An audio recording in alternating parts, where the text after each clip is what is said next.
Chicas, el primer informe de gobierno de la presidenta de México, Claudia Sheinbaum, podría marcar el fin de una etapa y el inicio de otra.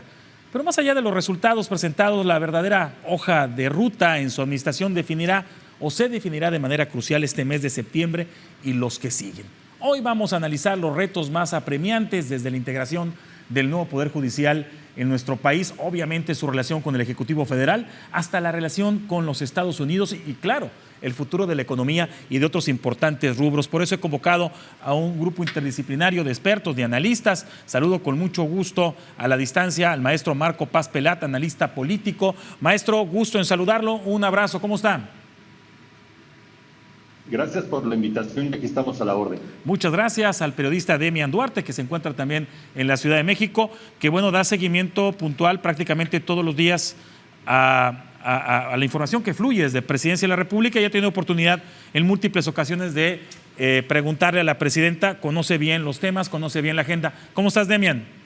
Estimado Marco, un saludo para ti y para todos los que integran aquí el panel. Estamos pues aquí puestísimos para lo que tú digas. Bueno, la economía es un factor fundamental y un rubro elemental en cualquier gobierno, ¿no? Y tenemos al doctor en economía, economista, doctor Diego Alberto Avilés, colaborador permanente también de este programa de análisis. Doctor, una vez más, ¿cómo está? Hola, muy buenas noches. Gusto platicar contigo, Marco, platicar aquí con mis colegas, con Demian, con Marco Paz. Y aquí estamos para empezar este panel. Bueno, te agradezco. Maestro Marco, ¿cómo siente, cómo llega la presidenta de México a su primer informe en aceptación de la ciudadanía y diferencia en su estilo de gobierno al de su antecesor? Yo diría que destacan dos cosas. Llega en un contexto inédito por este cambio de época que estamos viviendo a través de esta revolución geopolítica y económica que está haciendo el presidente Trump y toda su ofensiva para posicionar su perspectiva del mundo, su nueva perspectiva del nuevo rol de los Estados Unidos, lo cual hace muy complicada la situación de nuestro país. Esa situación adversa no estaba ahora sí que pronosticada y le ha tocado lidiar una situación muy compleja. Y por lo mismo también le ha, digamos, reducido los márgenes para imponer su nuevo estilo de gobierno, que lo que se visualiza es de un estilo mucho más basado en evidencia, un estilo más firme, pero a su vez más abierto a escuchar. Creo que va bien la presidenta, así lo constatan los diferentes estudios de opinión, pero sí está viviendo un momento totalmente inédito, yo diría, en la historia de nuestro país y a nivel mundial. Claro, y no está sola la presidenta, se tiene que reunir de un equipo, de una estructura.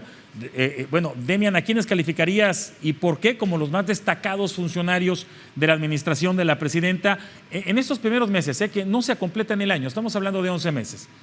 Bueno, yo creo que quienes han hecho un trabajo extraordinario alrededor de la presidenta son, sin lugar a dudas, Omar García Harfuch, el secretario de Seguridad Pública y Protección Ciudadana, y Marcelo Ebrard.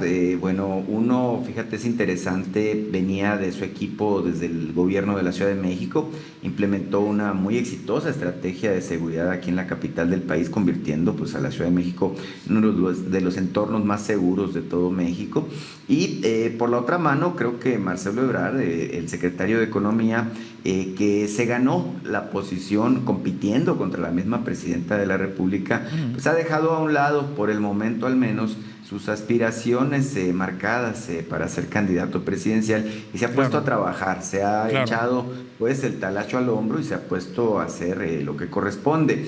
Es muy interesante, la presidenta reitera que si bien los resultados son visibles, evidentemente se trata de un trabajo en equipo, ella no se atribuye absolutamente pues, todo el trabajo, sino más bien los resultados que se han gestado en equipo, ¿no? Me interesa saber los funcionarios que consideran que más se han destacado. Marco, y voy contigo, doctor Avilés, ¿cuáles son los que más se han destacado en tu punto de vista, Marco? Yo creo que sin lugar a dudas, García Harfuch creo que ha dado un golpe de timón en la estrategia de seguridad y ahí están los primeros resultados favorables, por supuesto.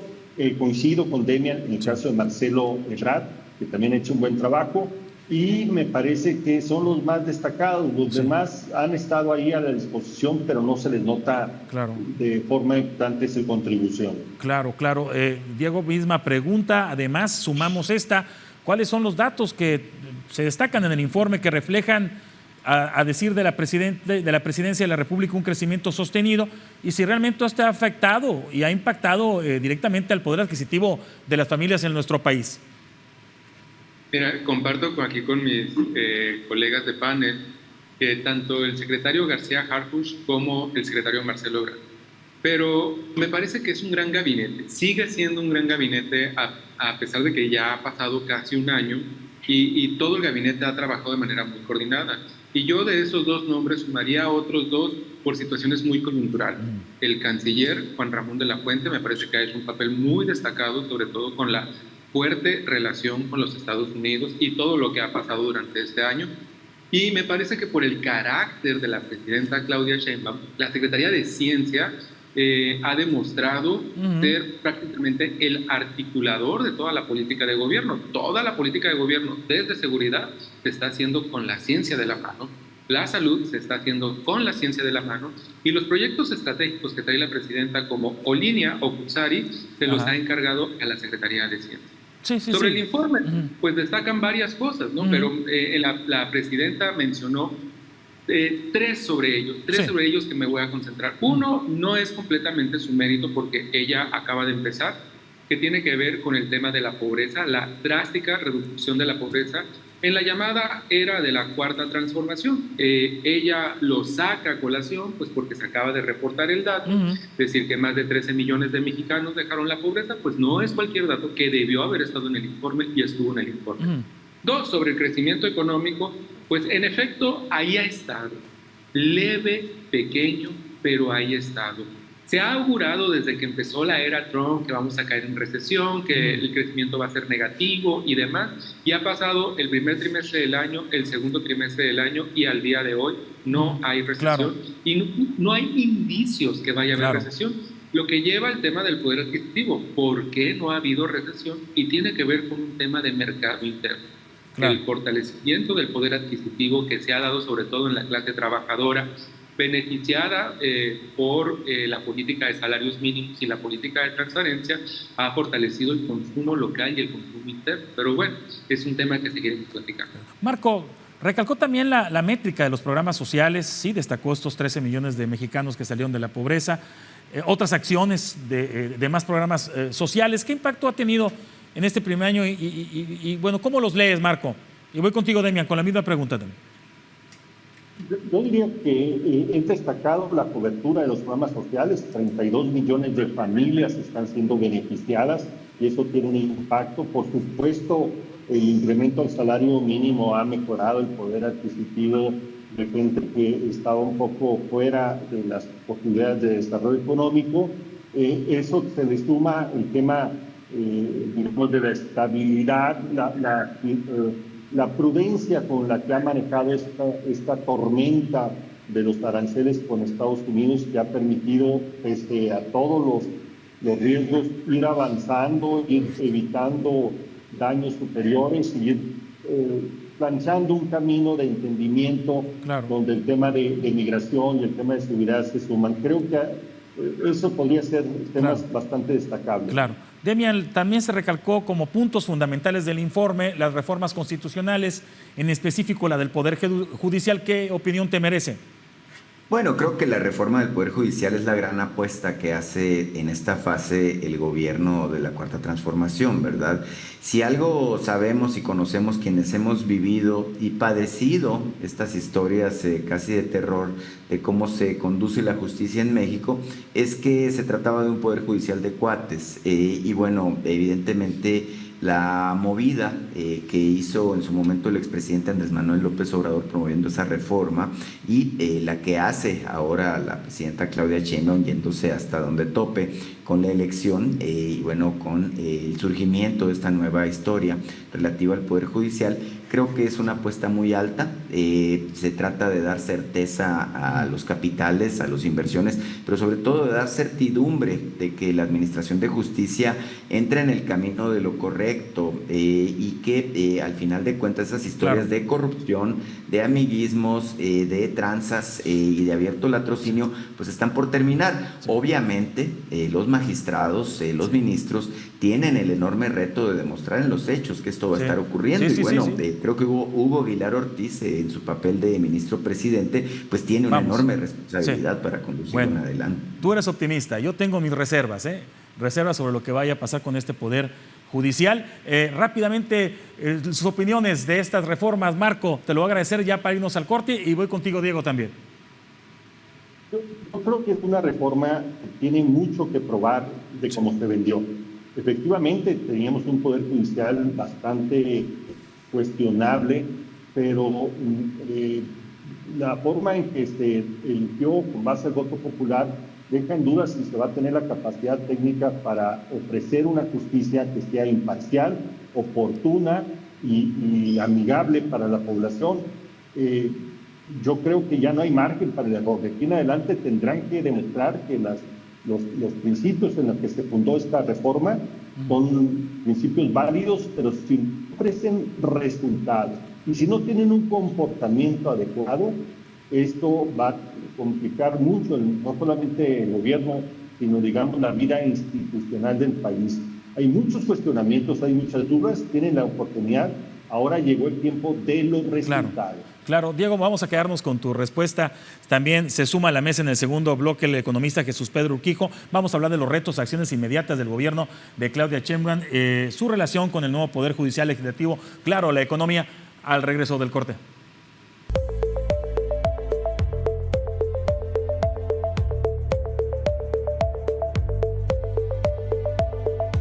Bueno, se suma a esta mesa el economista Jesús Pedro Urquijo. Maestro, gusto en saludarlo, ¿cómo está? Y vamos de lleno con usted, ¿qué le parece? ¿Qué áreas clave espera que reciban recortes o aumentos de presupuesto en el presupuesto 2026? ¿Se mantendrá la austeridad republicana o se va a buscar funcionar nuevos proyectos y programas sociales? Porque parte del trabajo inmediato que tiene la presidenta es el presupuesto de egresos y ley de ingresos, que en cuestión de días se presenta. Es lo próximo que se viene. Sigue manteniéndose la política prioritaria de este gobierno, que ya ha estado en el gobierno anterior. El presupuesto, la mayor parte se lleva en programas sociales. En programas sociales, 850,000 millones de pesos. Y algo que se viene fuerte es pasivos de CFE y de Pemex. Claro. Hay que sanear finanzas porque se vienen temas muy importantes en cuanto a evaluación crediticia de riesgo país, que yo creo que ese tema, y lo vamos a tocar más adelante, que se tiene que cuidar. Se tienen que sanear finanzas, hay que recordar que tenemos un déficit público importante y el porcentaje como deuda, la deuda como porcentaje del PIB se ha incrementado considerablemente. Diego, adelante, misma pregunta, y voy contigo, Demian. Fíjate que la presidenta va a continuar con su política social, es un hecho de ello. Ella, me parece que en un tema prudente, conoce las finanzas públicas del país y por eso en su primer año de gobierno empezó el nuevo abanico de programas sociales, es decir, mantener los que tenía el presidente López Obrador y aparte incorporar 3 o 4 más de ella misma. Nada más que en la prudencia, sus programas sociales, los programas del sello de Claudia Sheinbaum Pardo, que están entrando de manera gradual. Y, por ejemplo, digo uno de ellos, la beca universal Rita Centina para todos los niños de educación básica. Al día de hoy solamente se están entregando a los niños de segundo y tercer año de secundaria. El próximo año está programado que entren los del primer año de secundaria y me parece que sexto de primaria, y luego el siguiente año otra parte, hasta así al finalizar el sexenio cumplir con esta universalidad de esta. Claro. Demian, ¿qué se espera? En las finanzas públicas, evidentemente, es tema delicado.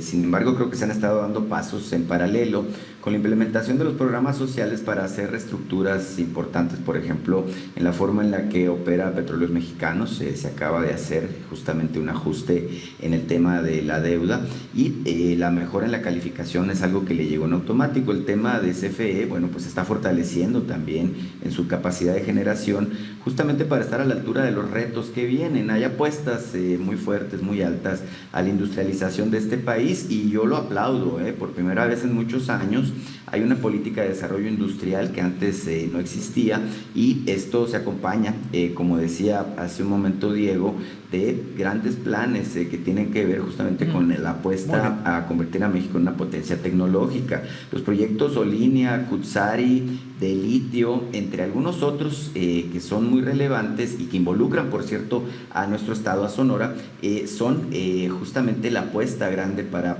convertir a México en esta potencia. Y lo que yo me alegro sobre todo de esto es que Sonora sea punta de lanza, ¿no? Yo le he dicho a la presidenta, oiga, es que nosotros queremos ser el estado del futuro, sí, pero también tenemos el potencial para ser el estado del presente, y creo que en los hechos nos ha dejado abajo, ¿no? Marco, pues quieres opinar naturalmente de esta pregunta, pero también ¿cuál será el sello personal de la presidenta Sheinbaum en materia de seguridad? ¿Continuará con esta estrategia de inteligencia y combate al crimen? Que al parecer esa es la línea, por ahí va.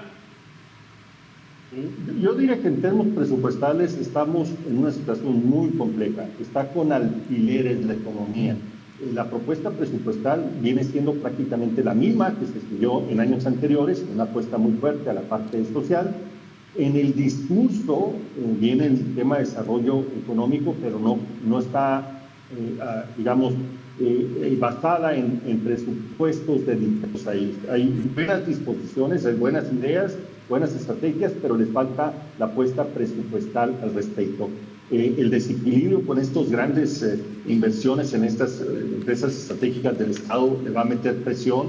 Nuestra preocupación que las complejidades económicas obliguen a una reducción del presupuesto y que perdamos principalmente los estados y municipios, ¿no? Que realmente cuando empiezan a recortar, pues les da por recortar esta parte, ¿no? Porque los programas sociales son, desde el punto de vista de la presidenta y de la propia Constitución, no se pueden tocar. Ahora, en materia de seguridad pública ha habido un gran cambio, y eso hay que agradecerle y reconocerle a la presidenta y al secretario. Como nunca se está enfrentando, ahí está la reducción del 25% de los homicidios dolosos, se dice fácil, pero es un reto que han avanzado en los delitos de alto impacto. Sin embargo, sigue habiendo violencias a nivel regional que hay que atender, y sigue habiendo problemas también de adicciones, de otros temas que no se han podido abordar con la fuerza suficiente. Pero creo que la estrategia está empezando a dar buenos resultados. Bueno, regresando al tema de la economía, doctor Diego, ¿cómo financiará el mantenimiento y operación de los grandes proyectos de infraestructura, los que hablaba Demian, y voy contigo, Demian, también, en el presupuesto 2026? ¿Qué tendrá que hacer la presidenta para sostener esos proyectos? Mira, desde el punto de vista técnico, creo que aquí muchos podemos coincidir que al Estado mexicano le hace falta una reforma fiscal. Sin embargo, en esta cuarta transformación, tanto el expresidente López Obrador como la presidenta Claudia Sheinbaum han anunciado que no lo van a hacer. Y ellos han mantenido dos posturas para seguir financiando eso. Número uno, una apuesta al crecimiento económico, ¿no? Si el PIB aún crece una décima respecto al año anterior, quiere decir que aumenta la recaudación tanto de ICR como de IVA como lo demás. Y dos, seguir buscando pues, a los evasores fiscales, la dura política que ha tenido el SAT en los últimos años y que ha sido muy exitosa para las finanzas públicas, ¿no? Entonces me parece que por ahí va a continuar la doctora. Demian, ¿coincides? Bueno, yo opino que hay mucho espacio, hay mucho espacio todavía para fortalecer las finanzas públicas con estrategias justamente como el cobro de los impuestos pendientes a algunos personajes. Parte de la lógica de la llegada del nuevo Poder Judicial es este tema, ¿no? Que se garantice el cobro de estas adeudos. Nada más hay un deudor que le debe 76 mil millones de pesos al fisco. Bueno, ¿no? pero eso no resuelve tampoco. Y ese es uno de ellos. Y bueno, creo que la otra estrategia, y que escasamente se toca porque creo que la visión de quienes creen en el paradigma anterior no coincide con esta lógica, es, por ejemplo, el tema de buscar apostar por la autosuficiencia en abasto de combustibles y energía eléctrica. Mira, se gastaban 60 mil millones de dólares al año en la importación de gasolina, combustible, diésel, turbocina y otras cosas. Hoy México está haciendo la apuesta a que en el país se pueden producir. Pero eso es largo plazo. Yo sé que tú eres escéptico al respecto. Yo sí creo que la estrategia va a dar resultados, ¿no? Entonces, se van a dejar de gastar 60 mil millones de dólares en combustibles. Cambia la estrategia. Mira, es importante. Deja de vender petróleo al exterior porque vamos a tener una estrategia de autoconsumo aquí. Bueno, voy contigo, maestro Paz, y con el maestro Quijo. Entonces, no habrá una reforma fiscal. ¿Se va a sostener la presidenta Sheinbaum con su política de no crear nuevos impuestos, maestro Quijo? Y luego voy contigo, Marco. La gran pregunta aquí es si es sostenible el modelo. ¿Es sostenible el modelo de aumento del gasto social como se ha hecho sin crecimiento económico? La realidad es que el crecimiento económico de los últimos años ha sido cero. Este crecimiento económico que se espera para 2025, optimistamente podría estar en el 1.5. Soporte sostenible en el largo plazo, no en el mediano plazo. En el mediano plazo lo hemos navegado, pero la pregunta es si va a ser soportable en el largo plazo, con crecimiento económico y sin ampliación de la base productiva. Claro. Marco, misma pregunta. Es muy complicado que bajo esta estrategia se logre hacer sustentable. Hay muchas presiones de gasto muy fuertes. La opción sí se ha mejorado la recaudación, eso hay que decirlo. También todavía se ha hecho algunos ahorros importantes, a veces algunos que pueden pegar en temas que son muy delicados, como el sector salud, que afortunadamente está empezando a recuperarse y establecerse como una prioridad. Yo sí creo que los márgenes son muy acotados y dentro de poco tendrá que pensar la presidenta en una reforma fiscal, pese a que no está comprometida, no lo acepta, no le gusta, pero la realidad económica se va a imponer.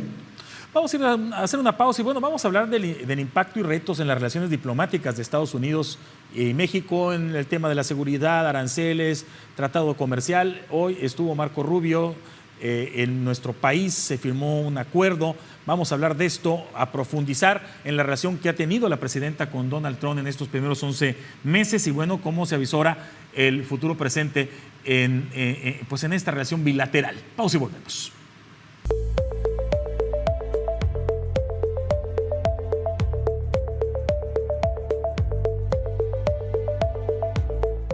Marco, pues estuvo en nuestro país, nuestro tocayo. Marco Rubio, dicen el hombre más poderoso de los Estados Unidos. Se firmó un acuerdo con el secretario de Relaciones Exteriores, estuvo en Palacio Nacional con la presidenta Claudia Sheinbaum. Dieron una conferencia de prensa donde hablaban de una relación, un trabajo conjunto, un trabajo de cooperación y de respeto a la soberanía en materia de seguridad, principalmente una lucha contra el crimen organizado transnacional. En fin, ¿cómo viste esta reunión? ¿Cómo se pronunciaron tanto Marco Rubio como el secretario de Relaciones Exteriores? Y bueno, ¿qué se espera de esta relación en materia de seguridad? Creo que ambos dejaron claro su posición. La presidenta claramente cooperación, pero no sumisión, no, digamos, poner en riesgo la soberanía. Y en ese sentido está abierta la colaboración y se están planteando varias acciones. Y por parte del secretario Rubio dejó claro que Estados Unidos está en un enfoque de ofensiva contra aquello que les hace daño, que son estos carteles de narcotraficantes y que van a actuar. Me parece que el mensaje es que dentro de poco va a haber acciones más contundentes, ¿no?, de un y otro lado de la frontera. Afortunadamente, con este ánimo de colaboración que ha ganado la presidenta con su firmeza, su seriedad, su ecuanimidad, porque mientras otros líderes mundiales han reaccionado de forma ofensiva con Trump y han terminado perdiendo batallas, la presidenta ha sido ecuánima, tranquila, muy fría en su manejo, y ahí está pues el resultado. Tenemos una buena colaboración con respeto, pero sí creo que en seguridad dentro de poco vamos a ver una profundización. Me llama mucha atención que en el informe de gobierno no mencionó la presidenta la entrega de estos 55 capos de narcotraficantes al gobierno de Estados Unidos. Saben que el gobierno de Estados Unidos destaca sobremanera. La relación creo que es un activo muy fuerte de la presidenta, pero por alguna forma pues trató de no mencionarse. Creo que ese es un camino que va a seguir aplicándose pues en el futuro cercano, porque sí, ya los carteles habían roto cualquier regulación, cualquier respeto, y el gobierno de Estados Unidos está determinado no a acotarlos, a desaparecerlos, como ha dicho el presidente Trump. Bueno, Marco, acciones concretas que se esperan, se siguen realizando contra el tráfico de fentanilo. ¿Qué negociaciones se esperan o qué trabajo en conjunto se realizará? Porque hablaban de un equipo que se va a formar y que va a reunirse, que va a valorar las acciones que se tomen. ¿Qué se espera para los próximos meses? Dejaron claro que el territorio donde más se va a actuar va a ser la frontera norte. Y ahí es donde está principalmente el tema más delicado, no solamente en materia de seguridad, sino también en migración y tráfico de drogas, por supuesto.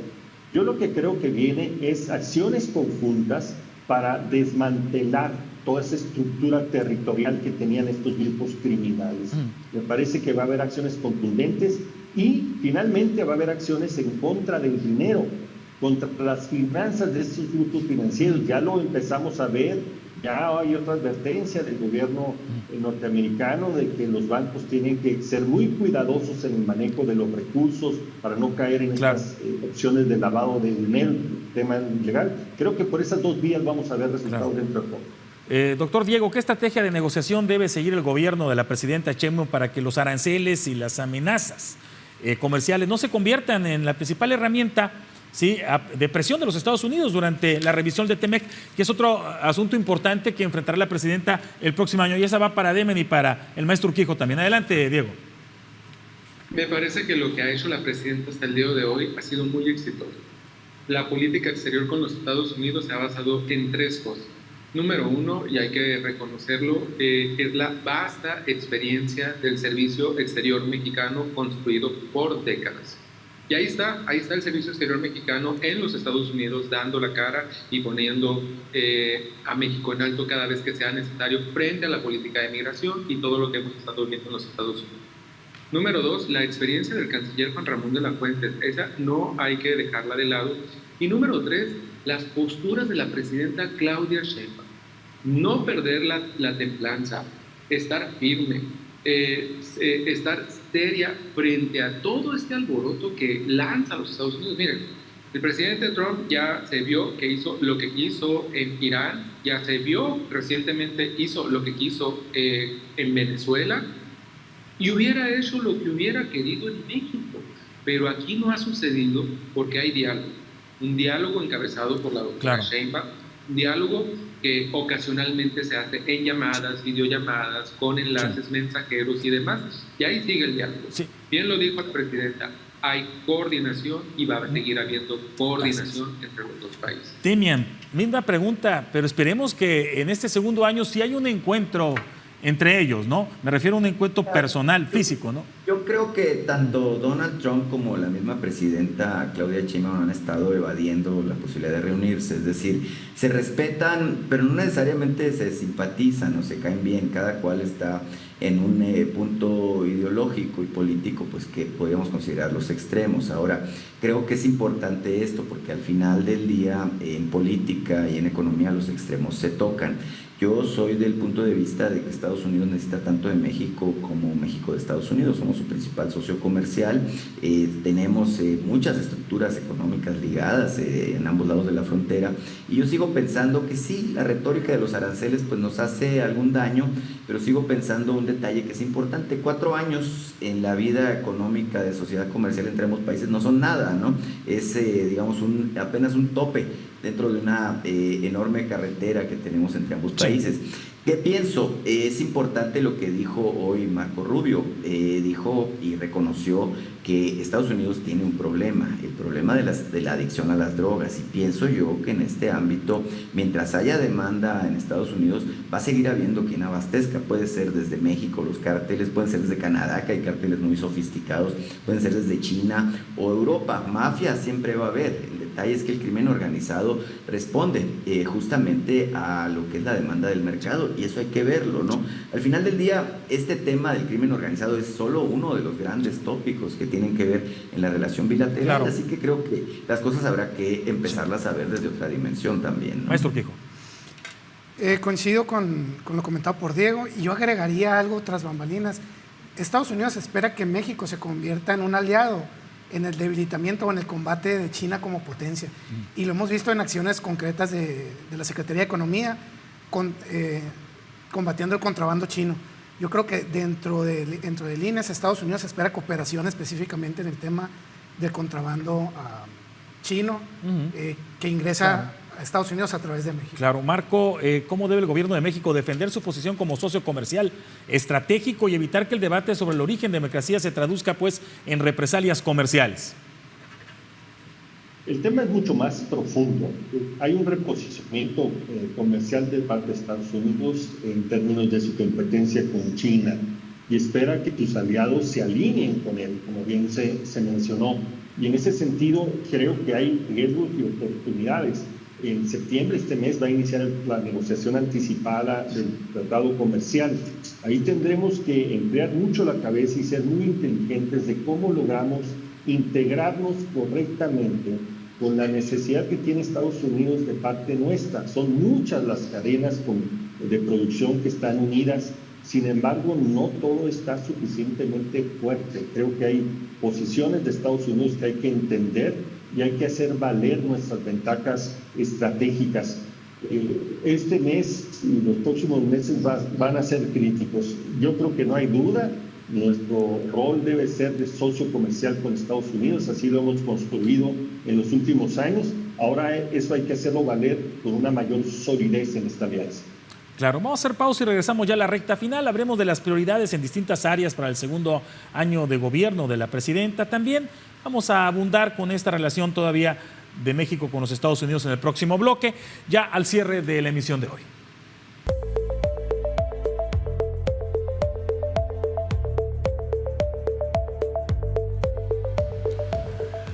Maestro Marco, ¿qué margen de maniobra tiene la presidenta en la negociación con Estados Unidos en temas de seguridad y migración sin comprometer los principios de su administración? Abundando un poco en esta relación con los Estados Unidos, porque conocimos ciertos aspectos del acuerdo más enfocado hoy a materia de seguridad, pero lo que viene serán más negociaciones. Sí, seguramente, por la presión que tiene Estados Unidos y por la posición de Donald Trump. Pero creo que tiene muy buenas cartas. Creo que la presidenta Sheinbaum ha construido una imagen de credibilidad y de fortaleza frente a Estados Unidos a través de las acciones. El cambio de la estrategia de seguridad enfrentando al crimen organizado, alistando datos que reflejó en su primer informe de gobierno. La cooperación, que es la entrega, entre otros, de estos 55 capos muy relevantes, importantes, algunos históricos, que le ha dado grandes beneficios electorales y de opinión pública al presidente Trump en Estados Unidos. La detención de grandes cargamentos de fentanilo, la detención de la migración que ha sido histórica. Creo que la presidenta ha mostrado en los hechos ese deseo de cooperación y de colaboración. A veces los Estados Unidos no son tan generosos para reconocerlo. Lo dicen ocasionalmente y después ponen en entredicho este compromiso y esta capacidad del gobierno mexicano. Así nos las vamos a llevar, porque la política ahorita en Estados Unidos está muy marcada por fines electorales más que racionales. Pero en los hechos México ha mostrado colaboración y cooperación para beneplácito también de los mexicanos, que esperábamos un cambio importante en esta materia. Así que esperemos que sigan profundizándose, cuidándose la soberanía y cuidándose la imagen de nuestro país. Maestro Urquijo, prioridades en el rubro de la economía, prioridades para los próximos meses, el segundo año. La meta muy clara que tiene la presidenta es reducir el déficit. Reducir el déficit cercano casi al 5%, el más alto en 36 años. Prioridad, fomentar el crecimiento económico. Yo siempre lo he mantenido, particularmente en el sector energético. La industria que viene, la industria ni siquiera del tan futuro lejano, del futuro próximo, requiere mucha energía. Impulsar el crecimiento económico a través de inversión productiva, inversión pública. Se están haciendo pasos en cuanto al tren de pasajeros, al tren de carga, el tren transísmico. Potenciar el crecimiento económico, porque se vienen retos muy fuertes para combatir en términos de una negociación complicada del Tratado de Libre Comercio. Atacar primero que nada el déficit público y incentivar el crecimiento económico a través de acciones particulares. Claro. En mi caso, yo sugeriría en energéticos. En energéticos. Doctor Diego, lo mismo. Mira, definitivamente, quizás regresando a la relación con los Estados Unidos, la revisión del acuerdo comercial. Mira, coyunturalmente esta revisión que se firmó en el 2020 en el acuerdo del Tratado México, Estados Unidos y Canadá, que establecía una revisión periódica y esta corresponde el próximo año. Y coyunturalmente esta revisión se va a dar en la víspera de la elección intermedia de Donald Trump rumbo a 2027. Bueno, ¿eso será bueno o malo? Me parece que puede ser bueno y provechoso para México. Ya los estadounidenses le reclamaron al presidente Trump que toda esta política arancelaria con la que empezó este año impactó en los precios y en la inflación que ha estado desbordada en los últimos meses en los Estados Unidos. Entonces, el margen de actuación electoral de Donald Trump se ha ido reduciendo un poco rumbo a eso.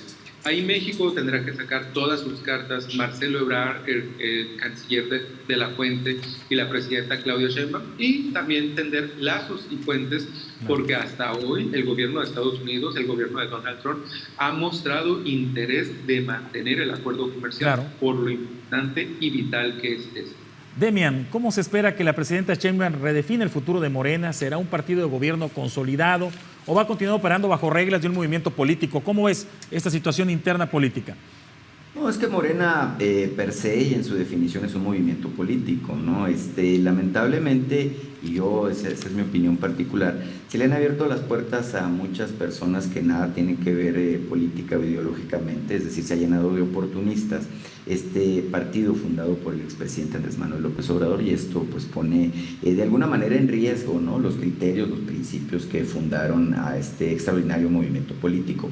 Ahora, creo, y me regreso al principio, que los resultados extraordinarios en combate a la pobreza dan mucho de qué hablar. Es decir, tú puedes cuestionar mucho a quienes integran el movimiento, pero sin duda no puedes cuestionar los resultados. Se hablaba de 13.500.000 personas que salieron de la pobreza, sí, multidimensional, pero hay 17 millones de personas que salieron de la pobreza por ingresos, y es un tema que es muy relevante, es toda una revolución que ha venido ocurriendo en México. Entonces Morena, en particular la presidenta en su persona, siguen teniendo un fuerte respaldo político de las masas justamente por esto, y esta es la parte que la oposición no ha alcanzado a entender. Creo que es bien importante asimilarlo, ¿no? Marco, ¿qué acciones concretas debe tomar la presidenta para reducir la confrontación política y tender puentes, que eso es muy importante, con todos los sectores sociales y políticos también en nuestro país? Estamos ante una larga transición de liderazgo dentro de Morena, del anterior presidente López Obrador hacia la presidenta Sheinbaum. Ha sido muy cuidadosa, muy inteligente la presidenta en que no se malinterprete este cambio de liderazgo. Y eso ha dejado claro ciertos principios que rompen un poco con la tolerancia que se tenía. Este tema de la austeridad, este tema de la seriedad, este tema de la responsabilidad, del respeto, pues están en proceso. Creo que la presidenta va a seguir batallando todavía un año preelectoral en establecer estas condiciones, pero para ella son fundamentales porque es su esencia. Ahí está centrado la parte más fundamental de su propuesta de liderazgo para el país. Vamos a la ronda ya de conclusiones. Les agradezco. El tiempo siempre es limitado en televisión. Muchas gracias por su participación a los cuatro. Y bueno, empezamos con tu conclusión, maestro Quijo. Adelante. Ha sido un año de retos importantes, sobre todo en lo que tiene que ver con negociaciones con Estados Unidos. En términos de economía, es muy importante la atención que se le da al déficit fiscal, a la atracción de inversión extranjera directa, pero no a la inversión extranjera directa, no a la reinversión, a la nueva inversión, sobre todo en un escenario donde Trump ha dicho, si no te vienes a Estados Unidos, te castigo. ¿Cómo recuperar el nearshoring? Porque el nearshoring también es posiblemente que haya sido un tren que ya pasó. ¿Cómo reactivar ese tren y cómo hacer lo que se traduzca en crecimiento económico favorable, no de un 1% o inferior? Muchas gracias. Demian, tu conclusión, adelante. Bueno, creo que estos primeros 11 meses han mostrado una capacidad de Claudia Sheinbaum para consolidar lo que es su turno en el poder. Y creo que hemos visto en estos 11 meses cómo se pasó del México o la 4T de AMLO a la 4T de Claudia Sheinbaum, esta construcción imaginaria del segundo piso de la transformación, creo que nos va a dar mucho de qué hablar, mucha materia en los próximos 5 años. Evidentemente un programa es un espacio limitado para analizarlo, pero creo que tenemos aquí la perspectiva de cómo podemos irnos fijando en los puntos finos, ¿no? Un saludo. Gracias, Demian. Doctor Avilés, adelante. Personalmente, pues ha sido todo un año, prácticamente un año, estamos a 3 semanas de llegar a este 1 de octubre cuando tomo protesta. Bastante dinámico y bastante intenso para la presidenta, ¿no? Pero ha sabido, y es un tema característico de personalidad, mantener la templanza frente a todo lo que se le ha presentado. Los planes ahí están. El Plan Nacional de Infraestructura, el Plan Nacional Energético, el Plan de Ciencia, el propio Plan Nacional de Desarrollo y el llamado Plan México. Y la característica de la doctora Sheinbaum es que va cumpliendo al pie de la letra cada uno de estos planes. El avance de infraestructura, el avance de energía, el avance de ciencia, etc. Si quisiéramos saber qué va a pasar el siguiente año, es nada más ir a revisar cualquiera de estos planes y ahí dice qué va a pasar durante el siguiente año. Doctor, gracias. Marco, adelante con tu conclusión y muchas gracias. Yo creo que la presidenta enfrenta un escenario, un contexto muy complicado. Me parece que en 11 meses hay claros oscuros, en algunas cosas se han avanzado, seguridad, combate a la pobreza, otros no tanto, desarrollo económico, impulso al desarrollo económico y al empleo, creo que hay falta. Va a enfrentar situaciones muy complicadas en la negociación de este tratado comercial, consolidar la estrategia de seguridad que puede llegar a problemas de rupturas, inclusive de alianzas políticas, por la desafortunada vinculación de delincuencia, del crimen con también el sector tipo que un poco se menciona, pero es una terrible realidad que vivimos.